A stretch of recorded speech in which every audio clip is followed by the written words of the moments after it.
Bashkëdhëtar kudo që jeni, ju përshëndes.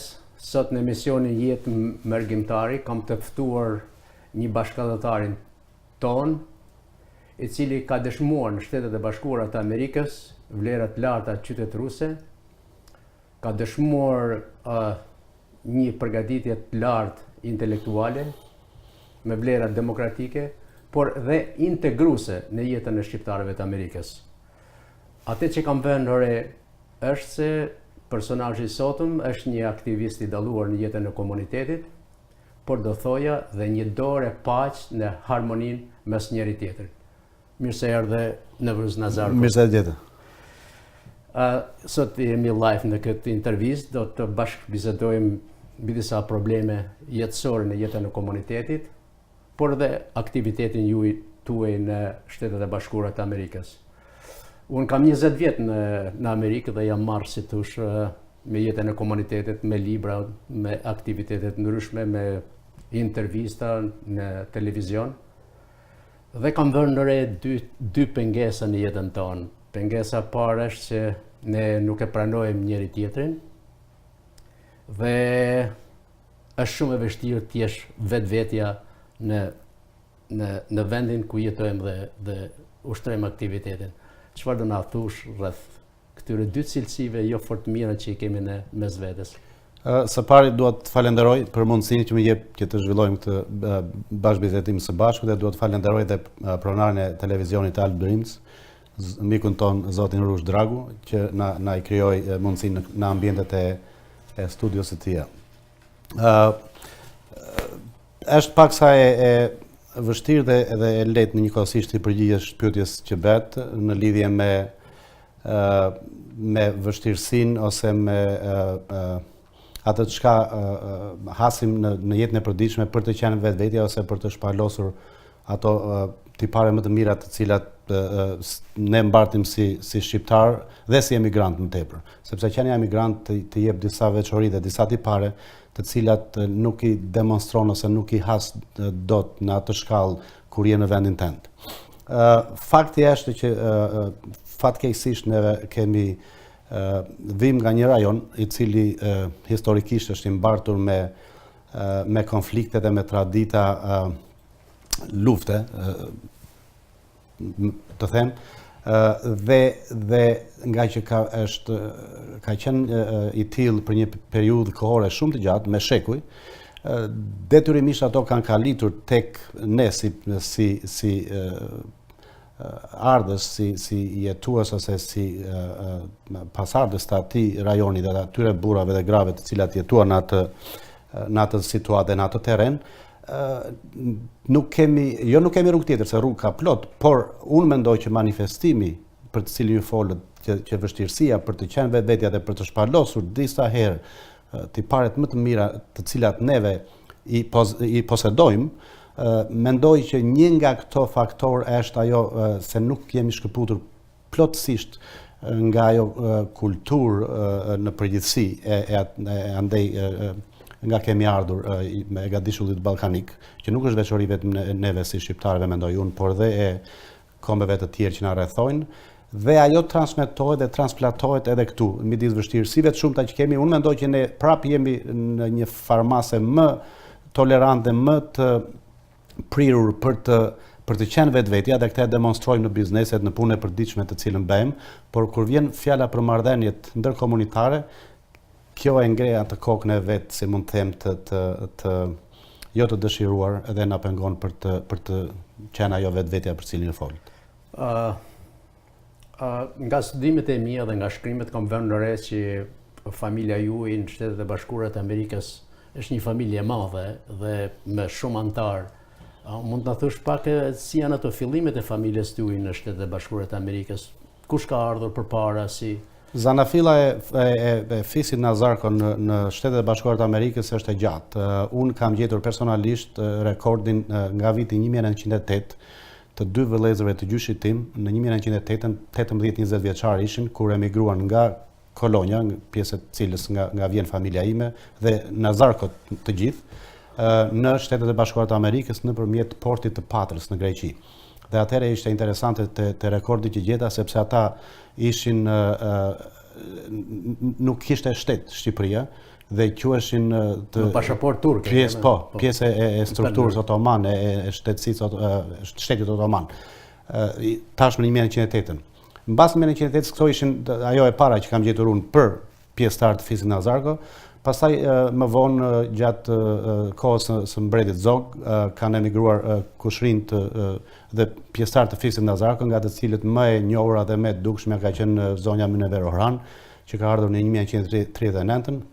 Dhe gjatë pushtimit komunist, shumë pjesëtar të familjes tonë janë aratisur për arsye të diskriminimit dhe të presionit dhe të luftës që i beri sistemi komunist në pjesën më të madhe gjithë fisit Nazarko. Dhe sot mund të them që në Shtetet e Bashkuara të Amerikës mund të jenë mbi 100 familje, për mos them më shumë, që jemi pasardhës të atij fisi, të cili tashmë mund të quhet një fis me një i madh. Me qenë se më përmende Halla Velen, disa vite më parë, shumë vite më parë, mendova të qel një ekspozit fotografike me jetën e migrantëve vjetër, ato migrantët e parë, sigurova disa fotografi, dhe shkova në shtëpinë e Halla Veles.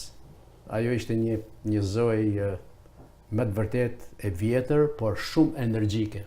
Dhe kur u afrum shkum tek restoranti i saj, tek biznesi i saj, dhe kur u afrum shtëpisë, hym brenda, shtëpia ishte 2 katëshe, dhe ajo për një moment nuk i besoj vetes dhe u ngjit kamadorës deri në katin e dytë. Pastaj u ngrit në kam, sikur të ngrihesh me komand, hapi atë albumin, na dha disa fotografi, por do të deshim diçka më tepër nga Halla Vele, nga Ali Orhani, i cili ka qenë edhe kryetari i Këshillit për ndërtimin e xhamisë në vitin 1954, kështu që ka një histori, besoj që ju keni lidhje me të, apo jo? Po, me zonjën Mynëver është kushërira e babait tim, tashmë ka kaluar në jetën tjetër. Ajo ka ardhur këtu një fëmijë 16-17 vjeçar në vitin 1939 dhe në një farmase ajo vazhdoi në traditën e atyre paraardhësve të vetë të cilët erdhën këtu, si po themi të kushërimeve tanë, të xhaxhallarëve të saj dhe të gjyshit të saj dhe të mit. Dhe mbi atë traditë ai ndërtoi dhe duke u njohur dhe me zotin Orhan që ju përmendet, i cili po ashtu e kishte prejardhen nga krajina e Korçës, po i emigruar qysh fëmijë në mos gaboj në Egjipt, dhe nga Egjipti emigruar në Amerikë.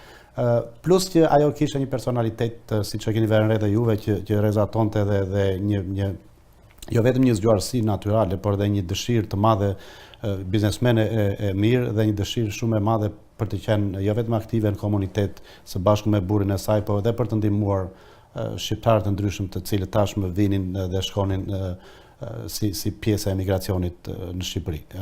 Juve, si thatë, e keni takuar disa herë dhe unë pata fatin që të jetoj shumë vite, domethënë në atë qytet dhe shumë afër saja, dhe kam përshtypjet nga më të mirat dhe njerëz të thash të falenderoj, dhe është vendi që të themi se ishte vërtet një zonjë e rrallë dhe një zonjë që i bente nder të qenit shqiptar. A mendoni që gjithë ky akumulim i madh gjetjesh nga ana juaj, por edhe gazetarëve ose krijuesve të komunitetit përbën për ju një motiv për t'i mbledhur në një botim gjithë këtë plejadë të familjes tuaj me këta njerëz që padyshim kanë edhe kontribute në jetën e komunitetit. Patjetër, dhe kjo është një pyetje, Zef, të falenderoj për pyetjen dhe është një vërtet më ngacmon, më ka ngacmuar një ide e tillë dhe pyetja juaj ma sjell përsëri përpara meje këtë dëshirë për ta pasqyruar këtë në mënyrë realiste. Dhe kur them në mënyrë realiste është sepse, si e tham në hyrje të bisedës, neve ndonjëherë ndikohemi nga faktorë të tjerë, të cilët nuk na lejojnë që edhe nëse do të bëj një shkrim ose një libër që unë mendoj që fisi jon është aq i madh dhe me aq kontribute sa mund të bëhet, dhe kjo nuk ka filluar sot, si thash, ka filluar qysh në vitet 1900, luftën e parë botërore, emigrantë të hershëm në Amerikë, pjesëmarrës në merilindjen, pjesëmarrës në meçetat patriotike të Sali Butkës, që ka qenë dhe jati Mynëver Orhanit, dhe tash me kontributin e pas viteve të luftë të çlirimit dhe në pas viteve demokracisë. Është një armatë e madhe e fisit Nazarko që ka kontribute në fusha të gjera. puna është që ai që do ta marr përsipër këtë gjë, qoftë unë apo ka dhe në fisin ton unë me profesion siç folëm përpara jam financier dhe ne kemi shumë njerëz në fisin ton që shkruajnë, janë aktiv në të shkruajtur, gazetarë dhe shkrimtarë të tjera. Kushdo që ta marr atë do të jetë një detyrë sa e lehtë aq e vështirë. Do të jetë e lehtë sepse ka shumë për të thënë, po do të jetë e vështirë për të qenë sepse duhet të jetë realist dhe të pasqyrohen me realitet ato që kanë qenë dhe pa përpjekur që edhe një herë të dalim, se ajo ishte një fjalë që më troqi vëmendjen dhe është një fjalë vërtet me shumë kuptim për të qenë vetvetja, se nuk është e lehtë ndonjëherë të jesh vetvetja. Dhe kur të dalësh mbi atë që të jesh vetvetja dhe të bësh, do të jetë një dokument mendoj unë që me interes. Se duke biseduar një herë me fëmijët e mi, por edhe me një koleg timin, kam shkruar një libër Djepi i Thyr.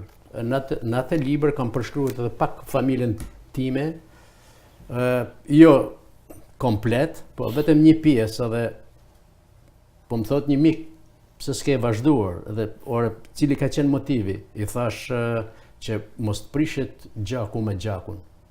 Ta di njerëzit, sepse sot ka një lëvizje shumë të madhe që po harron edhe kushërinë e parë, po harron njerëzit. Po pra, pikërisht dhe kjo është ajo që unë mendoj, se do të jetë vështirësia që a do të jetë jo vetëm në fisin, po edhe në raste të tilla dokumenta biografike duhet të jetë një tendencë që të thuajnë gjërat ashtu siç kanë qenë dhe me kontributet që kanë qenë pa dashur, sepse ne kemi shembuj që të vëmë më lart te historia e Shqipërisë, e cila është manipuluar dhe janë thënë gjëra të cilat janë hequr dhe janë shtuar sipas oreksit të atyre personave që e kanë bërë, të fitimtarëve si mund të themi ose që kanë bërë historinë. Ndaj në një shkallë shumë të vogël, kur bën këto dokumenta në rang fisi, duhet që të shmangim atë percepcion. Këtu kisha idenë, sepse duke mos u shkruar këta, i hap shteg manipulimit. Por le të kthehemi tek vetvetja jonë. Ne deshim të dim si keni emigruar ju në Shtetet e Bashkuara të Amerikës, çfarë keni punuar më përpara në Shqipëri dhe cili është edukimi juaj? Dhe ai mba mend kohën kur ke ardhur në Amerikë si është një diçka që nuk harrohet asnjëherë dhe kam folur në disa herë dhe kam bërë të qartë që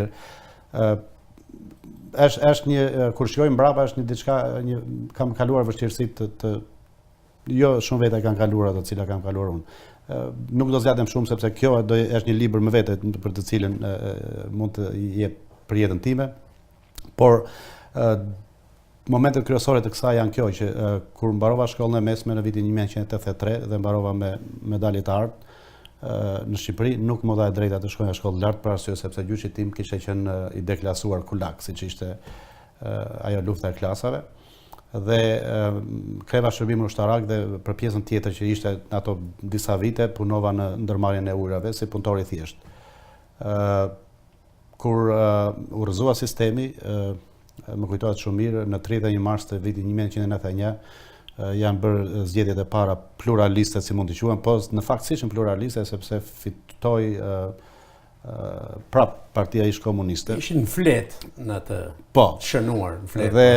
Dhe të nesmen e atyre zgjedhjeve vendosa që të braktisja përfundimisht Shqipërinë.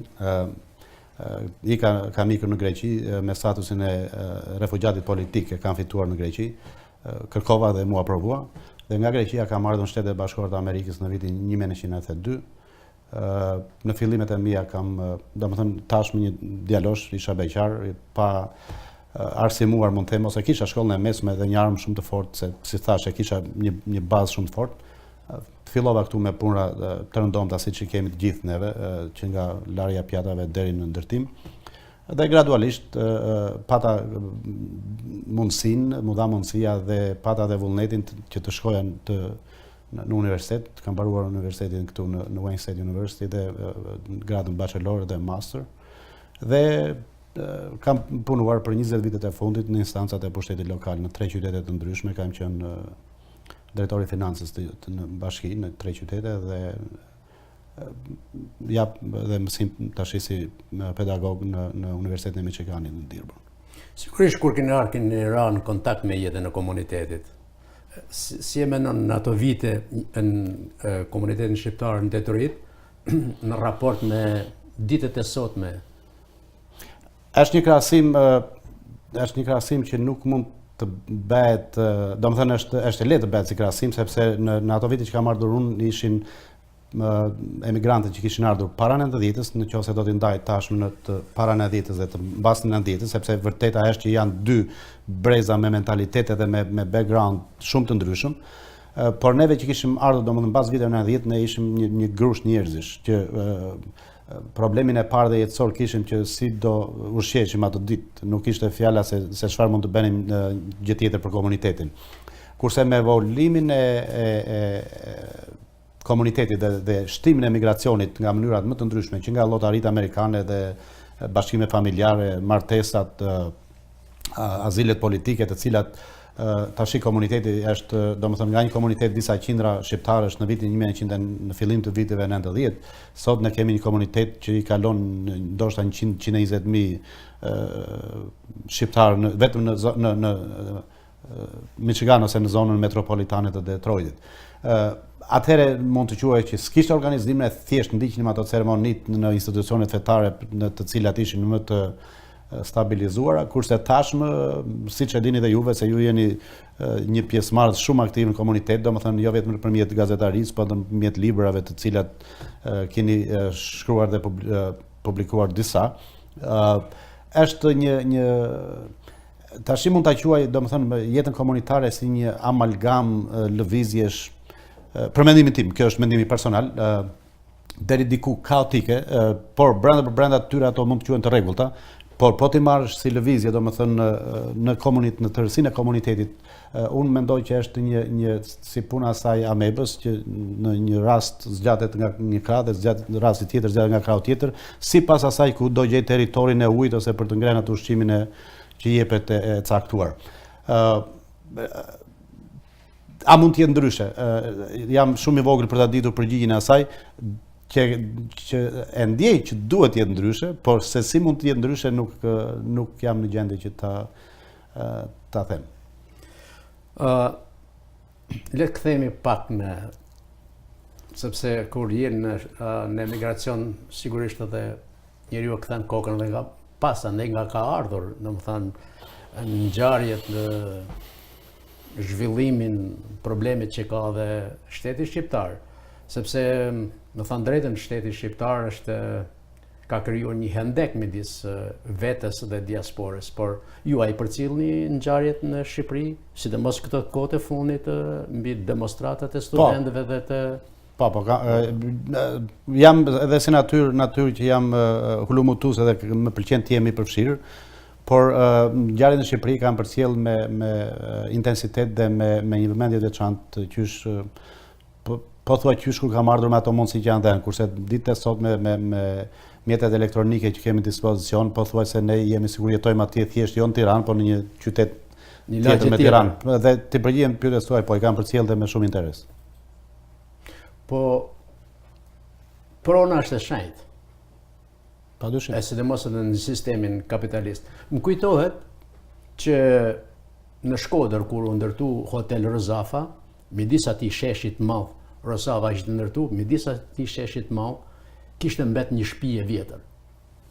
Isha i ri atëherë dhe pyeta pse nuk është prishur kjo shtëpi. Më thanë jo, ai pronari nuk pranon ta prish dhe është e regjistruar dhe e siguruar në Shtetet e Bashkuara të Amerikës. Kështu që e kanë shumë vështirë ta prishin. Pastaj u prishën, nuk e di se si ndodhi. Pse shteti shqiptar po vazhdon në atë linjën e vjetër të shkatërrimit të pronës, të vlerave njerëzore? Pse kjo forcë kaq e madhe, kjo dhunë kaq e madhe ndaj shqiptarit, ndaj shqiptarit?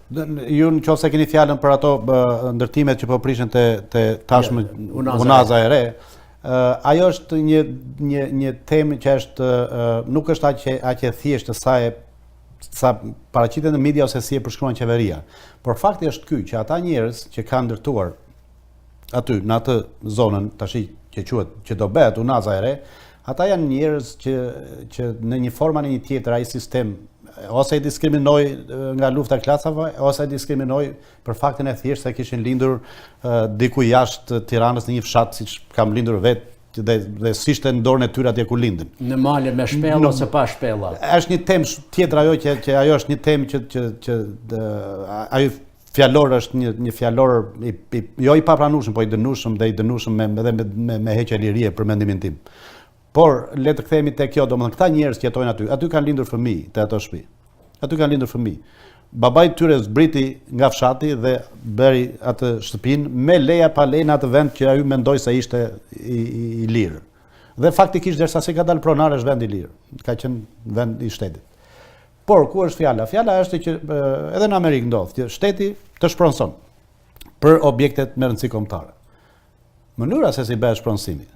Tash merr ata njerëz dhe nxjerr për jashtë. Në një kohë që shteti shqiptar i sotëm jep miliona dollar pa përgjegjësi për të bërë atë check-upin, i jep dikujt me mbiemër Nushi, që patjetër e ka ande nga sistemi komunist prej ardhjen, i jep miliona dollar të bëjë një check-up fals që nuk ekziston, ose i jep 40 milion dollar për të bërë 2 kilometra rrugë në një kohë që të gjitha standardet inxhinierike, unë jam inxhinier, po e kam ndjekur atë, e shpjen kostën e asaj maksimumi 5-6 milion dollar për 1 kilometër duke përfshirë dhe bypass-et. Dhe ai shtet nuk e gjen, nuk e ka kurajon dhe mentalitetin, sepse ai shtetu mendoj që urren ata njerëz, ata janë të varfër, janë të ardhur, ndoshta nga krajina të caktuara, dhe nuk e gjen 5-6 milion dollar që duhet për ti dhenë shtëpitë e tyre të banimit në apartament në periferia diku aty në Tiranë, dhe të jetojnë ata dhe fëmijët e tyre si njerëz. Pa ata njerëz 50 vjet diskriminuar nga ykra, 20-30 vjet diskriminuar nga tjetri, bën sua legalizuan, kurse po ta kesh vilin në Surrel ta legalizojnë, sepse ti tash më ke para dhe je ai dikush me mbështetje politike. Ndjen një keqardhje të madhe për ata njerëz, shkurt muhabeti. Nuk e mendoj që është thjesht punë prone, sepse në fundit ata ajo s'është pronë me plot kuptimin e fjalës siç shikohet në Perëndim, nga ana tjetër është një pronë sepse ata kanë jetuar aty 20 vjet. Dhe edhe me rregullat që ekzistojnë në Perëndim, nëse ti ke jetuar dhe ke pronësuar, e ke përdorur një pronë për 20 vjet, ajo të kalon ty në pronësi. Këtu në Amerikë kam dëgjuar, nuk e di sa është e vërtet, por kur shteti shpërndson, e vlerëson edhe një herë shtëpinë. Dhe t'jep diçka më tepër se sa vlera shtëpisë, që ti t'jesh i kënaqur edhe ta ndërtosh diku tjetër. Po, që të ikësh me qejf. Ti ikësh me dëshirë. Po, me dëshirë. Pa dyshim, nuk bëhet krahasim, por këta tashmë, këta qeveritarë që janë sot dhe po bëjnë këtë situatë që ku ka arritur, këta ndoshta edhe ndjenjën njerëzore si kanë, se për të thënë ato humane, domethënë aty u mungon humanizmi. Në fund të fundit, nëse se shteti shqiptar sot do shpenzonte 6 milion dollar aq për mendimin tim është kosto të bëhen me shtëpi të gjithë këta që po shpronsohen aty. 6 milion dollar është thjesht, domethënë ai vetëm me 40 milionshin që ka dhënë atij ndërtuesit dhe një kompanie fantazm siç doli tashmë në Amerikë. Ata vetëm ndoshta vjedhja e tyre i kalon 20 milion dollarshin. Pra, le t'ja paksonte atë vjedhjen për të mos gjetur fjalë tjetër dhe të bënte me shpik këta njerëz. Po kjo është edhe një dëshmi që vlerat demokratike perëndimore dhe ato amerikane nuk janë instaluar në Shqipëri. Kjo është edhe e nxjerr bllok shtetin shqiptar, por le të kthehemi edhe atje pak tek emigracioni shqiptar në Shtetet e Bashkuara të Amerikës, ai emigracioni i vjetër por edhe i ri, i cili ka problem me pronat në Shqipëri. Atyre nuk janë kthy pronat emigracioni shqiptar dhe janë tjetërsu atyre që kanë ikë mbas vitit 1990. Unë di që, dhe kjo është një problem real, por di kushëria ime që përmend përpara, kushëria babait tim, domethënë zonja Mynever Orhan, unë e di që në fillimet e viteve të demokracisë ata kanë pas pronë në afërsitë të Korçës dhe ata shteti shqiptar nëpërmjet ambasadës amerikane në Tiranë ka shpronsuar. Pra, çfarë do të them me këtë, që ekzistojnë mekanizma të tjerë të shtetit amerikan, për në shtetet amerikan, për të shpronësuar dhe për të marrë rimbursimin tashmë, sepse ndoshta në atë zonë ku ke pasur ti pronë tashmë si në shtetet amerikan diçka tjetër është ndërtuar, por ti dhe unë dhe të tjerë se në shtetet amerikan kanë të tjera mekanizma, nuk po them të tjera të drejta, se drejtat gjithë ndoshta një lloj kanë, por në shtetet amerikan qeveria amerikane ka mekanizma të tjera të cilët u jep mundësinë për të marrë atë çka u takon në pronat që kanë pasur. Ju jeni ndini që Shqipëria ka kushtetutën e vetë dhe ka një nenitet, një kushtetutës i cili e obligon shtetin shqiptar për diasporën. Por në fakt, po bëhen 30 vjetë dhe shteti shqiptar s'ka asnjë lloj projekti, asnjë lloj programi, qoftë edhe kulturor, qoftë edhe në ngritjen e qendrave kulturore, ku kemi parasysh që shtetet fësinje investojnë jashtëzakonisht për diasporën e tyre. Si e mendon duke pas edhe disa organizma fantazm, mund t'i konsideroj përderisa nuk kanë asnjë lloj aktiviteti për emigracionin. Shteti shqiptar emigracionin në kohët e sotme e ka parë me mentalitetin e shtetit shqiptar në vitet e komunizmit dhe më tutje me mentalitetin e shtetit shqiptar në kohën e monarkisë, i cili është mentaliteti i shfrytëzimit monetar, financiar të këtij emigracioni. Pra, ekziston shprehja në Shqipëri, ma kanë thënë disa njerëz të cilët janë edhe me pushtet, thonë që ne nuk kemi nevojë për mendjen e emigracionit, ne kemi nevojë për paret tuaja, e juaja. Do më një time personalisht. Të mengjur 3 milion shqiptar me 22 milion shqiptar që janë jashtë botës. Po, dhe ata mendojnë që ata i din gjërat më mirë dhe ky mentalitet ka vazhduar edhe në këto 30 vitet e fundit tashmë që gati 28 vjet rënie sistemit dhe sistemi demokratik. Po çfarë do të them? Do të them që organizimi i mefsht dhe kaotik që folëm që pari i diasporës në Amerikë ju jep mundësinë dhe krah atyre që të bëjnë këto që bëjnë. Që neve shkojmë atje, shpenzojmë paret, shkojmë si turist, shkojmë si vizitor, mirë them.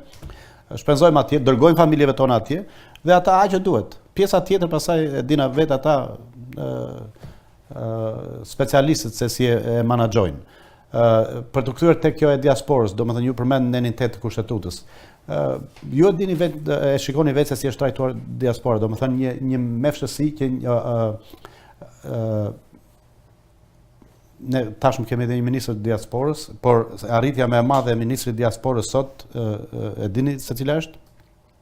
Thjesht një debat 30 sekondash që bëri me kryeministrin në sallën e kuvendit, ku sipas së cilit ai u tha që ti do votosh për këtë ligjin që e kisha atë ditë, ai s'donte të votonte për ligjin e tjetërsimit të teatrit, duket se ishte puna, dhe ai bëri një debat dhe aty u fol që ky është tashmë ministri i emigracionit, zoti Majko, dhe kjo ishte ajo që e solli, sepse ndonjë arritje ose ndonjë veprimtari tjetër unë s'di që Le të ndalim pak në këtë pikë.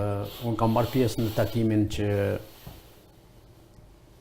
ministri i diasporës organizoi me diasporën. Faktikisht aty nuk kanë marrë pjesë asnjë nga aktivistët e diasporës, humanistët e diasporës, njerëz që kanë kontribute të jashtëzakonshme edhe në jetën kulturore. Po kanë qenë disa tri aty të organizuar në një organizim të ngushtë dhe nga i bashkëbizetim kam kuptuar që krijimi i Ministrisë së Diasporës është më tepër një organizëm partjak, i cili synon organizimin e strukturave të vjetra të kohës së diktaturës dhe që nuk shpalos vlerat e unitetit dhe të organizimit diasporës, mbasi ato nuk kanë asnjë lloj kontributi dhe asnjë lloj projekti. Tani, a jeni ju të informuar që me një vendim, unë ja thash edhe publik, po është edhe publik, ata kanë deklaruar vetë që partia sot në pushtet synon organizimin e diasporës mbi bazën e organizatave të partisë dhe unë kam pyetur ministrin nëse sa është fondi për këtë projekt. Sigurisht ju jeni ndjenjë. Megjithëse s'kam fakte konkrete që të them, domethënë që është një projekt i tillë për të ringjallur ato celulat edhe mentalitetin celulor të ish komunistëve, mendoj që shenjat janë të tilla. Shenjat janë të tilla, se le të kthehemi te takimi që ju folët. Prandaj Shqipëria ka ambasador, ka njerëz, ka konsuj, ka që merren me organizime të tilla dhe kur vjen ministri i diasporës, një organizim i tillë nuk mund të vijë dhe thjesht do përpiqemi të ham një darkë në filan vend ose do të takojmë një community center. Ne jemi tillë komunitet që të ketë organizime të tilla. Me këtë nuk dua të them që duhet të zgjedhim të gjithë njerëzit që janë aktivistë ose se ajo duhet të jetë e hapur, të ketë dhe njerëz nga ata. Por në fundit një takim me persona të cilët njihen në komunitet dhe kanë çfarë mund të thonë dhe sugjerime që mund të japin, ministri dhe mund ta bënte ose mund ta bëjë se ka tashmë 4 vjet. Që s'është ministër, erdhi një herë dhe pa dhe gaboj. Puna është që neve sot të kësaj dite, unë mendoj që qeveria e sot me shikon sidomos emigracionin në Detroit e shikon me një sy tjetër, sikur emigracioni i Detroitit i përket tashmë një klase tjetër ose me një farë përçmimi do të them. Po ardhe atyre krijon një frym grupazhi dhe ekziston në diasporën shqiptare një mentalitet që ne e sollëm ministrin, ne e sollëm presidentin, tek ne erdhi, ne na pyet, ju s'pyeteni. Dhe këto s'duhet të bjerë prej ministri ose presidenti ose kushdo që vjen në atë që të bjerë prej këtyre që personat caktuar të përpiqen të përvetësojnë atë çka tashmë neniteti i kushtetutës, siç thatë juve, ju a jep të drejtë të gjithë shqiptarëve në emigracion, si ti dhe unë apo dikush tjetër që është e quan veten aktivist dhe është aktivist, ta ketë mundësinë kushdo që të vejë. Por edhe një herë, organizimet të tilla duhet të jenë që kur që ministri kur të shkojë në qeveri ka që raportoj dhe ka çfarë të diskutojë dhe të krijohet në komunitet, sepse thjesht këto thash lëvizje kaotike, lëvizje që ose thjesht të bëjmë politikë dhe propagandë që ne shikoj diasporën e trajtuar më mirë se paraardhësit tanë, ose e dyta është që të ringjallen, sepse me këtë idenë që kanë ata, që është një temë më e gjerë se ky diskutimi sotëm, e të drejtës votimit të emigrantëve, ose dhe qëllimi mund të jetë këtu, që të monopolizojnë dhe të faktorizojnë dhe favorizojnë struktura të caktuara dhe elemente të caktuara në komunitet për ta bërë më të lehtë rrugën e tyre drejt pushtetit. Ne kena si thush, po them një lajm të mirë në diasporën shqiptare që sot bijtë tanë po shkojnë në universitete, po kualifikohen, po mbarojnë doktoratura në degë të ndryshme dhe po ecën përpara dhe po integrohen në shoqërinë amerikane, ndërkohë që jeta e komunitetit ka një anë të errët, një zbehje.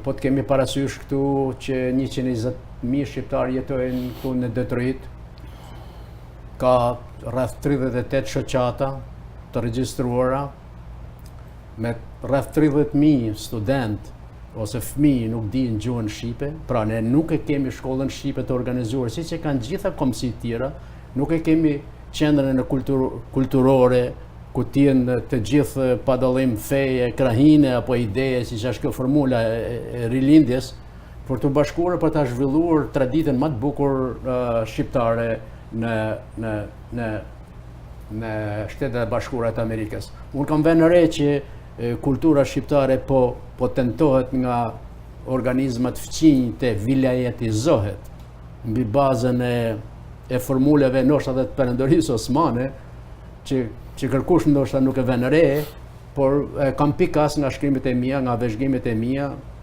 Serbia paguan miliona dollar për diasporën e vet, po ashtu edhe shteti më i vogël i Malit Zi, $1 milion jep për qendrën e kulturës në New York.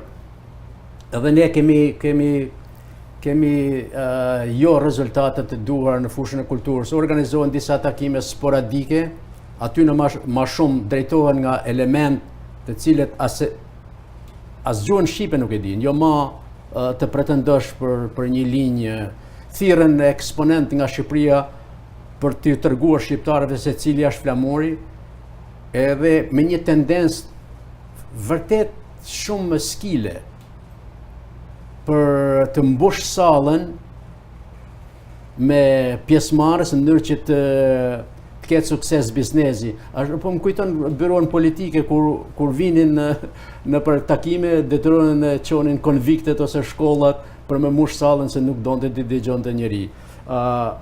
Edhe kam edhe diçka tjetër që simas disa informacione, janë ma shumë se 50 shqiptarë, do t'jenë ma shumë pa tjetër, që japin mësim në shkollat amerikane. Si kishe me përcaktu pak të... Nështë shumë teme e gjërë, Temë shumë e gjërë, po dua dy aspekte do të trajtoj. Aspekti parë është që si e shikon shteti shqiptar këtë dukuri dhe sa e mbështet shteti shqiptar. Mbështetja tashmë folëm që mbështetja për mendimin tim është pothuajse zero. Dhe në rastin kur duket si mbështetje, është më tepër tentativë për përçarje dhe t'i grupoj në jug, në veri, në të mençur, në budallë, në socialist, në demokrat, për mos thënë ato shprehje të tjera. Por kjo është çfarë bëjnë ata. Çfarë bëjmë ne këthe është diçka tjetër. Komuniteti këtu dhe këta që e portretizojnë veten si lider të komunitetit ose aktivist. Është që edhe në rastet kur ka pasur një përpjekje të sinqert për të krijuar një organizëm në komunitet i cili të mbështes qendra kulturore, shkolla e të tjera, nuk është suportuar nga pjesa tjetër për atë mendoj unë është efekti i bajraktarizmit, jo në kuptimin negativ të fjalës, por në atë që shiko, unë jam i pari dhe në qoftë se do të pranoni që ti jemi unë i pari, atëherë dakord, por në qoftë se pranoni të tjerë barabartë mund të jemi. Po ti jemi unë. Po ti jemi unë dakord, po s'jeva unë dhe kjo vjen nga ata që të cilët kanë mundësinë monetare, vjen nga ata të cilët kanë mundësitë intelektuale, vjen ata nga të cilët kanë mundësitë që mbështeten nga shteti. Por një aspekt më i ashtu, që është shqetësim, që ngritet juve dhe unë dua t'ju mbështes, është kjo, që ku është tashmë komuniteti? Ka 30 vjet që është hapur komuniteti, që është hapur Shqipëria dhe ne jemi një komunitet tashmë i gjerë. Nuk mund të them organizuar, pra s'jam, po jemi shumë në numër. Dhe shumë pak aktivizohen. Ju përmendet 38 shoqata, po ti marrësh tamam nga 10 veta kanë ato, 380 veta janë. Po nga 120-150 mijë që jemi, ku është problemi? Dhe ekziston një rrezik dhe rreziku, unë e quaj rreziku asimilues. Ju përmendet që janë 50 pedagogë, të garantoj që do të jenë shumë më tepër se aq. Unë vetë jam një nga ata. Ekziston rreziku asimilues, i cili sipas mendimit tim është kjo: sa më shumë të integrohesh në jetën amerikane dhe të vënë gjërat mbar, aq më pak është dëshira dhe interesimi për të organizuar në këto organizime komunitare apo diasporike të cilat kanë të bëjnë jo vetëm me jetën tonë këtu, që patjetër kanë të bëjnë, po dhe me lidhjen me shtetin am. Pra ç'dua të them, sa më shumë po i largohemi vitit 1990 i dashur Zef, aq më pak janë mundësitë që ideja juaj që të krijohen shkolla shqipe dhe organizime të tilla është e mundshme. Sepse tashmë ju thatë përmend pak më përpara, sa të rinj kanë mbaruar shkollat, mira, mund pak të 12.000 numërohen në Shtetet e Bashkuara të Amerikës që mbarojnë fakultetin në vit. Unë po them që unë në Michigan mund të jenë mbi 20.000 studentë që kanë mbaruar shkollat e larta këtu, dhe ose që janë në proces për të mbaruar. Në Michigan mund të jenë më shumë, sepse një familje ka 2-3 fëmijë, të cilët pothuajse në shumicën e tyre janë. Pra, çfarë po ndodh? Po ndodh procesi asimilues. Dhe procesi asimilues me gjithë mirat që ka që këta fëmijë tash janë avokat, janë doktor, janë shkencëtar, janë financier, janë mësues, janë pedagog. Sa më shumë që ata kalojnë nga ykra dhe merren me atë dhe japin shtetit të cilit jemi këtu, shteti amerikan, dhe duhet t'i japim sepse ky na krijoi gjithë këto dhe këtu po organizojmë veprimtarin tonë. Nga ana tjetër ka efekti negativ që kjo ëndra juaj për të pasur një qendër kulturore ose një diçka që pa mbështetjen e shtetit shqiptar unë e shikoj shumë të vështirë. A jeni mendimit ju që është koha për të organizuar ndoshta një kongres diasporës me përfaqësues nga gjithë shtetet, ndoshta përfaqësues jo shumë, por edhe me diskutu disa tema të rëndësishme për jetën e komunitetit, për mos asimilimin e shqiptarëve, se ne mendohet që jemi të paktën rreth 1 milion shqiptarë në Shtetet e Bashkuara të Amerikës sipas statistikave, disa i zvoglojnë, disa i zmadhojnë, por këtu është ajo shifra, në mënyrë që t'jetë një vlerë demokratike dhe një partneritet me shtetin, se shteti shqiptar besoj që do të ekzistojë, apo jo, do t'jetë në kam si shtet dhe perspektiva është që bashkëpunimi, krijimi dhe bashkimi do ta forcojë elementin shqiptar në Ballkan, por që këto të jenë një pjesë partnere, më thënë, të ketë edhe shtetit ketë një dokument përpara.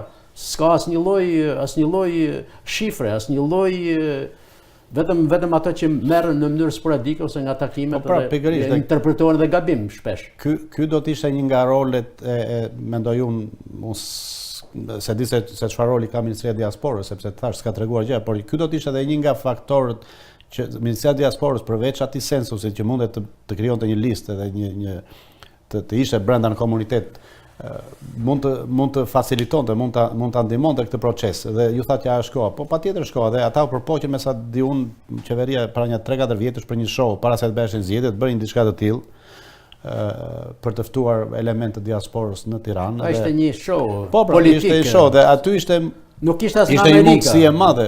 Ishin disa veta nga Amerika u Po jo, diskutim, nuk po atë diskutim aty, se aty çfarë vendos kryeministri. Flet fjala kryeministrit, dërturkasin të tjerët, po nuk dëgjohet për shkak fjala vjen një profesor i Shtetit Bashkuar të Amerikës, një i Francës, një i Belgjikës, ku është emigracioni më shumë që kemi këto probleme.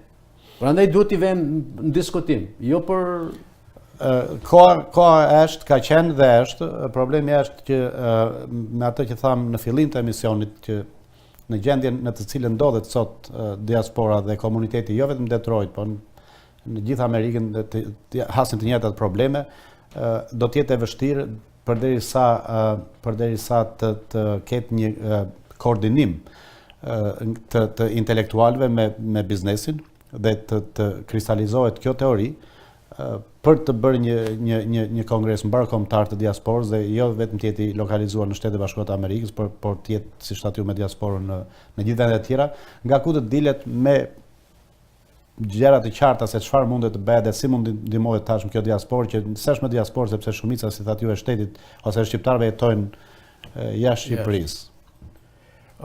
Ne kemi një organizim këtu në komunitet mediatik, gjithë secili ka atë pjesën e vetë, idenë e vetë.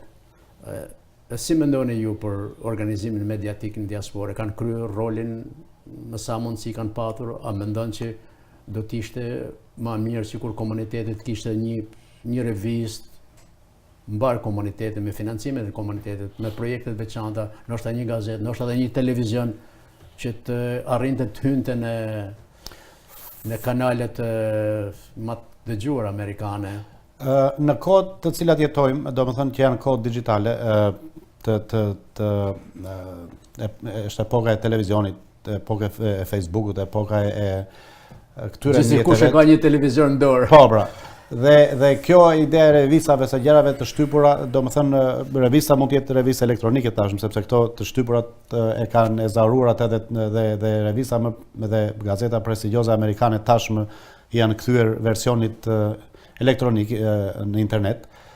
Por të kemi të televizionet, secili me atë sektorin që ka pasur dhe me qëllimin të cilit ja zhven televizionit nga ata të cilët e mbajnë, sepse nuk është e lehtë dhe ta mbash një televizion, mendoj që në segmentet caktuara i është shërbyer komunitetit në masë të madhe. Kanë shërbyer për informim. Për informim. Por a është kjo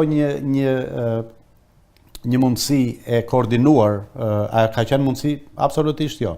Secili me atë çfarë ka dashur, çfarë ka bën qëllimi vetes dhe kjo nuk është vetëm këtu. Po të shikosh televizionet kombëtar në Shqipëri, janë të përçara dhe të bëra në të njëjtin drejtim, sipas të cilave atë të cilin mendon pronari i televizionit dhe atë objektiv që ka vënë vetes ai për të realizuar ato qëllimet e tij ka ndodhur.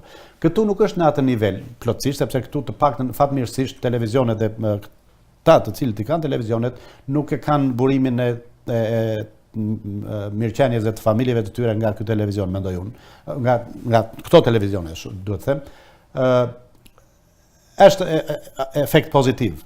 Por nga ana tjetër, derisa këto akoma nuk kanë arritur që të kenë një fill dhe një strukturë të qartë dhe një objektiv të qartë, që cili është, domethënë, roli i televizionit. Është thjesht rol informues, është thjesht rol përcjellës, gazetaresk, është thjesht rol i të bërit politik në komunitet, është thjesht rol përbashkues. Domethënë, unë nuk mendoj që akoma i është dhënë përgjigje kësaj pyetje, megjithëse ka emisione në të gjitha televizionet, si edhe ky që po flasim neve sot bashk, ekziston një përpjekje dhe ekziston një dëshirë për të sinkronizuar këto, nuk mendoj që, dhe s'do isha i çuditur që për më vonë mund dalë një dikush tjetër që të krijojë prap një program elektronik ose një televizion të cilit të shërbej qëllimit të tij ose kupton ato për të cilat tashmë folëm më përpara. Po mediat në përgjithësi, sidomos tonë në Shtetet e Bashkuara të Amerikës, duhet t'japin më tepër cilësitë dhe vlerat demokratike të shtetit ku jetojmë dhe jo të importojmë prej tyre ose prej shtetit shqiptar ato cilësi negative ose veprimet të pa matura, të pa koordinuara që bien ndeshme me vlerat e demokracisë dhe keni shumë të drejtë edhe këtu prapë ngre kokën ajo identiteti tonë dhe ajo të qenit që thatë juve që të jemi vetvetja. Televizioni nuk është përjashtim. Televizioni si pjesë e asaj çka ne jemi në komunitet, në fund të fundit nuk është e lehtë për televizionin ose për bordin e televizionit ose drejtuesit e televizionit që të dalin mbi atë. Ka përpjekje të veçanta të tilla si për shembull përpjekjet e zotit Dragu që të ngrihet mbi atë nivel jo domethënë përbashkues, por këto mbeten akoma në nivele spontane, mendoj unë. Nuk është një organizim mbar komunitar nga i cili të dilet me një objektiv të qartë dhe si thash edhe një herë, ne s'kemi rrugë tjetër përveç se të zbatojmë ligjet dhe rregullat e këtij shteti ku tashmë ne jetojmë. Por kjo nga ana tjetër s'na pengon që neve të kontribuojmë me atë mënyrë që kemi dhe pse modestisht në mbarvajtjen e shtetit shqiptar prej nga cilit jemi. Në kohën e Nolit, komuniteti shqiptar ka qenë i dyti për nga rëndësia dhe për nga vlerësimi i Shtetet e Bashkuara të Amerikës. Domethënë ka vlerësuar jashtëzakonisht lart. Sigurisht ka qenë një kontribut edhe këtyre figurave kombëtare. Por pastaj ky nivel ka rënë, ndërkohë që në atë kohë ishte problem ekzistenca e shtetit shqiptar, por edhe organizimi i shqiptarëve në Shtetet e Bashkuara të Amerikës fillimisht mbi bazën e institucioneve të kultit dhe pastaj edhe mbi formacionet politike që ka pas diaspora shqiptare të Amerikës. A keni në një mendim që a ka shpresë për ekzistencë të kombit shqiptar në Amerikë, për një ringjallje, për një synim tjetër në objektiva që do ketë? Shpresat janë, sepse ambasadorët më të mirë të kombit shqiptar në Amerikë janë gjithë ata mira studentë për të cilët folëm përpara, të cilët në çdo vend ku janë, në punat ku punojnë dhe vendet ku jetojnë janë ambasadorë më të mirë. Tashmë dëgjojmë për shembull kur kam në mesin e viteve 90 kur shkoja në shkollë dhe një pedagog aty jo mes, por ka qenë vitin 99 kur filloi bombardimet pedagogu nuk e dinte Shqipërinë. Tashmë do të jetë shumë e vështirë që të shkosh në një vend amerikan, institucion ku të mos jetë dëgjuar për Shqipërinë, se dikush do jetë shqiptar aty do jetë është sensibilizuar opinioni amerikan mbi. Të kthehemi tek ajo që në kohën e Nolit ne kishim një ndikim më të madh dhe kishim lidhje dhe lobim më të fortë me shtetin amerikan. Kjo është sa për të mund të jetë fakt, po është edhe një alarm edhe është për të qarë. Pse? Sepse ki parasysh që po thuaj se shteti shqiptar në kohën e Nolit nuk ekzistonte. Deri para 24-s, po thuaj s'kishte shtet. Ishte një farë dhe lidhjet e fuqishme me presidenti Wilson në 18-19 dhe më vonë me Fajkonicën si ambasadori i Zogut në Amerikë kanë qenë ka historira dhe ngjarje shumë të këndshme dhe që tregonin atë vitalitetin dhe ekzistencën e personaliteteve shqiptare. Mbas 40-s, mbas 45 më mirë them, ato u tjetërsuan sepse përveç kualitetin e kandidatëve, shiko, që të jesh influencial në një shtet nuk mjafton vetëm dëshirat jote e mirë. Shteti është ai të cilin tash njihet. Dhe shteti kur me përfaqësuesit e vet, të cilët dërgon dhe ata të cilët zgjedh shteti të përfaqësojë, se do ti shtetin shqiptar sot e përfaqëson dikush tjetër. Në një farmase ti e ke përcaktuar që aty se çfarë marrëdhëniesh do të kesh me atë shtet.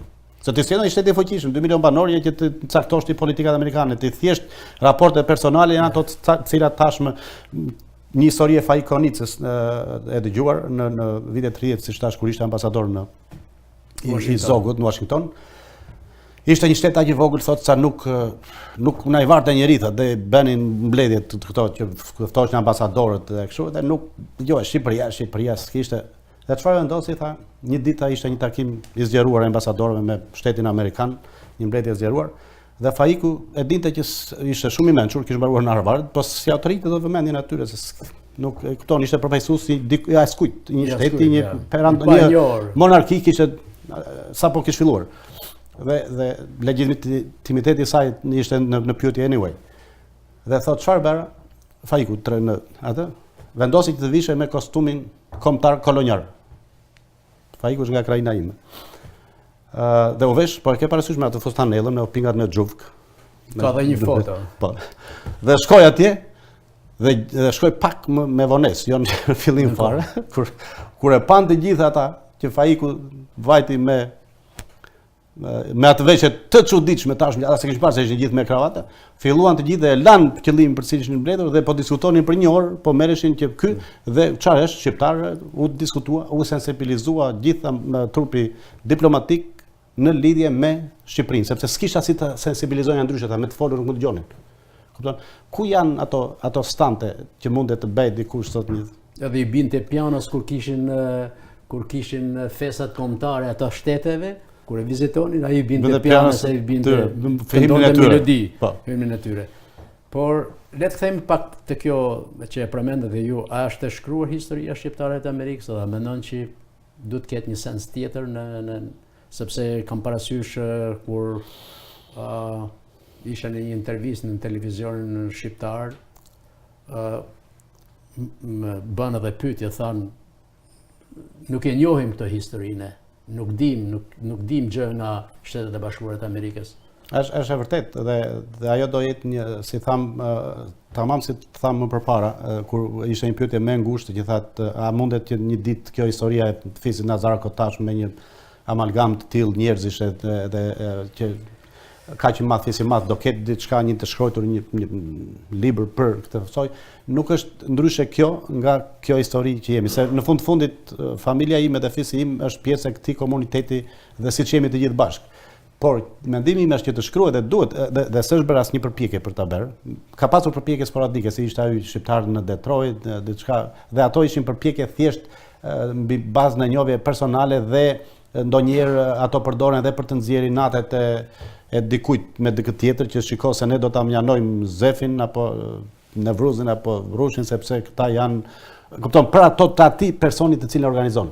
Ndaj, edhe nëse këto përpjekje ka qenë sporadike, kur të jetë koha dhe ose kur të bëhet një diçka e tillë, duhet të jetë një diçka që të ngrihet mbi ato interesa dhe e bardha është e bardhë, e zeza e zezë. Dhe ka njerëz për të cilët edhe mund mos kesh respekt, por ata njerëz kanë një kontribut të jashtëzakonshëm. Ti duhet të ngrihesh mbi atë.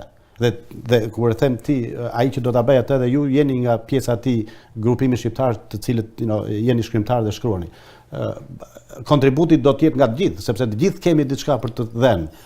Por puna është që ai që shkruan duhet që të verë ato në vesh kufjet dhe të shikojë çfarë është bërë, jo çfarë dëgjon dhe çfarë mund të thotë tjetri apo tjetri, dhe që të mos bëjmë në gabimet të cilat historiografia e kohës komunizmit, ku siç e dim mirë edhe firmëtarët e pavarësisë u hoqën nga libri firmëtar. A kupton se ç'do të thotë, domethënë më mirë të mos kesh një histori se sa ta kesh një histori të manipuluar për mendimin tim.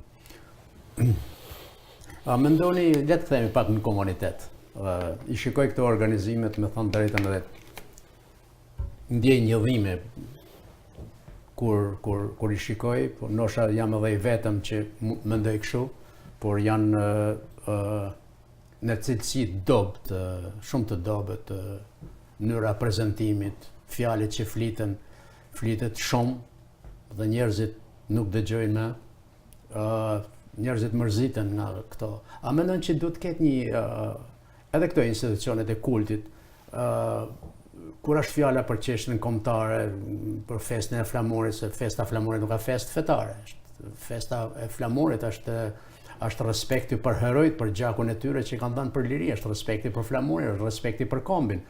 Që të ketë një lloj koordinimi, një këshill do ta konsideroja unë kulturë në mënyrë që të rekomandoj organizimin e jetës kulturore dhe festat, e mënyrët se si duhet veprohet, sepse nga këto njerëz të papërgjegjshëm, për arsye biznesi, po cenohet edhe kultura, po cenohet për edhe data historike. Ne kemi një shembull nga i cili duhet mundet të mësojmë shumë kollaj, edhe shembulli është kur bëmë 100 vjetorin e pavarësisë.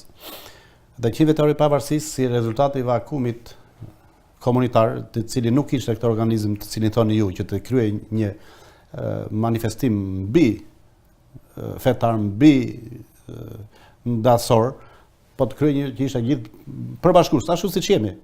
Kupton, bashkë, siç po pinim kafen sot, do të jetë një mbi ato, u shfrytëzua ai moment nga organizatat fetare dhe ose nga persona të tjerë në komunitet, të cilët përpiqen secili me mënyrën e tij point bende diçka që ata mendonin se ishte mirë dhe në fundit nuk tregoi asgjë tjetër veç se tregoi se sa të përçardhë të ndar jemi.